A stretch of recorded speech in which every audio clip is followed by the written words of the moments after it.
John, we got a telegram from some lady friend of yours, a Bonnie something or other. Something you ain't telling me? Bonnie McFarland. She's a friend. Saved my life when I went after Bill and nearly got myself killed again. Oh, and now you two's in the habit of sending each other letters. How very nice. It weren't nothing like that. What's it say? I don't know. I can't... Well, you know I can't read. Give it here. You read that thing out loud? I ain't hiding nothing. Dear Mr. Marston, stop. Need corn sacks. Stop. Emergency. Stop. Weevils and moths ate entire county supply. Stop. Can you help? Not exactly the most romantic request now, is it? I guess not. She saved your life, you say? Yes, ma'am. Well, then you're gonna have to help her and her family out. We've got a plentiful supply of corn sacks over near the silo. About the one thing Uncle didn't manage to have stolen while we was gone. Okay. Hurry back, John. And John, what's she like? You know. A little bit like you, I guess. She's a woman in a man's world.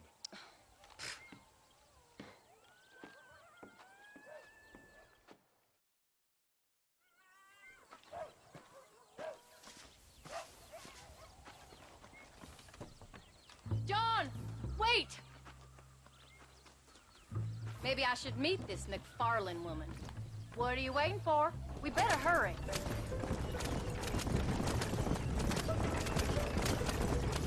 I don't think I can let you go off again without me. Fair enough. I'm glad of the company. You only had to ask. Ask? I was waiting for you to ask me. I thought you'd want to keep an eye on the boy. Oh, while you were off cavorting with cowgirls in the next county? I don't think so, John Marston. You only just got home. That Jack has seen enough of me for a lifetime. So, is she married? This Bonnie McFarland? No. What does she look like? I don't know. Pretty normal, I suppose. Normal? What? Normal like me? No. Normal as in 2 eyes, mouth, nose, that kind of normal. Besides, ain't no woman fine as you. A little flattery. Now we're finally getting somewhere. If you find yourself in a hole, the first thing to do is stop digging. Another pearl of wisdom from John Marston. I sure do miss those. I never took you for the jealous type, Abigail. I ain't jealous so much as curious. You heard what she wrote. It's just some corn. She saved my life, and she was decent enough to me, so I owe her this much at least. How did she save your life anyway? She found me half dead on the side of the road and took me to the doctor. Most folks would have left me there. Half dead from what? Bill didn't take so kindly to me visiting unannounced. Bill never did like surprises. How was he? Same as he was when we left. Angry and dumb. Taking his revenge out on the world. People down there was really scared of him. Of Bill? You gotta be kidding me. He was only frightening if he was afraid of dumb fools. Bill weren't so bad, but Dutch went crazy.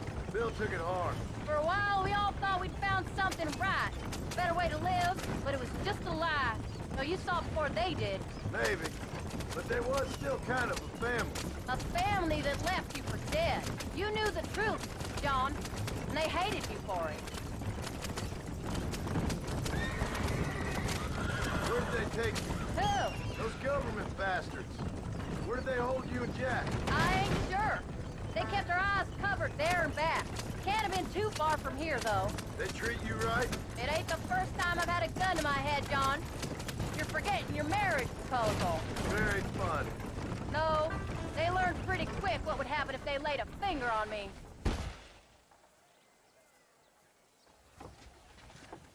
You came. Thank you so much. We lost the entire harvest. Miss McFarland, I'd like you to meet my wife, Abigail. Oh, ain't you quite the gentleman all of a sudden? It's a pleasure to meet you, Mrs. Marston. Likewise. Thank you for saving my husband's life, and for teaching the miserable old goat some manners, among other things. I didn't teach him anything. I know better than to try to change a man. You should meet my father. Oh, people can change, Miss McFarland. John and I have to believe that more than anybody. This is a decent first harvest for you, John. You should be proud. That's good land you got there. How are you feeling, Mrs. Marston? From what your husband told me, it must have been awful for you. I've been through worse, and I knew he'd be back before too long. He can't cook a meal to save his life. Abigail, in my darkest hours, when I was most homesick, just the thought of one of your rat meat stews kept me pushing forward. Well, about as amusing as a weeping saddle sore, ain't he, Miss McFarland? You're gonna start yammering about women's work, John. I'd say you might be in the wrong company. I'd say so, too. I never felt so outnumbered.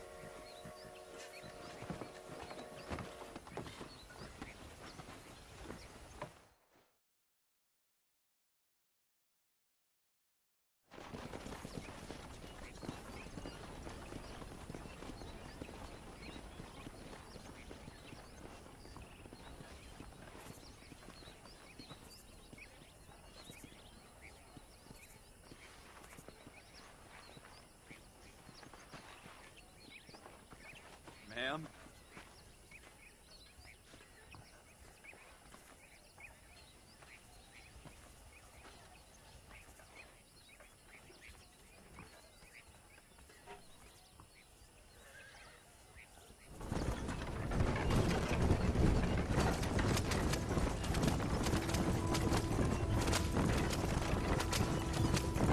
So that was the famous Bonnie. That was her, all right. She's pretty. She's normal, like I said. Well, you always wanted to be a rancher. I'd have thought she'd be just your thing. The perfect rancher's wife, if I ever saw one. I already got a rancher's wife. I'm only teasing. I like her, and I'm glad she saved your life. Most of the time, anyways. The McFarlands are good people. She did blush redder than a shepherd's sunset when she saw you, though. I have that effect on women. You clearly had one too many blows to the head. You ain't wrong about that, Mrs. Marston. That's quite a ranch they got there. That'll be us someday. As soon as we get back on our feet. I don't know, John. How many times can we start again? An outlaw and a working girl. We ain't exactly farmers. We are now. Forget that life. It's over. Do you really believe that? We have to. It's the only way we'll ever have a future. The life we led, that doesn't go away. It's never over. You think those government men are just gonna leave us alone now? The old gang's dead. I did what they asked. And that's it? A life of crime forgiven? We're back together, ain't we? Until they decide you owe them something else. Sometimes I think I was the stupid one for believing I could get out. Maybe Dutch, Bill, and Javier were just being honest with themselves. You ain't perfect, John, and I sure ain't. But you're better than they are. Than they were. Maybe we can't change. But we gotta try, for Jack's sake. Even if we have to start again 100 times. It's better than going back to what we were. How's Jack doing? Angry, upset. He's been through a lot. I hope he's gonna be all right. It's gonna take time. For a while, his world was safe. Normal, even. Then it got turned upside down again. He ain't saying much about it. I've tried to talk to him, but how do you explain any of this? What do you say when he asks about Uncle Bill and Uncle Dutch? They were family when he was a little boy. He hides away in those books of his. Wouldn't you? It ain't like the real world's done him many favors. He's just been kidnapped. He grew up with the gang. That's no life for a boy. We did our best to protect him. Come on, John. He saw things no boy should see. Well, now we got a chance to make it right.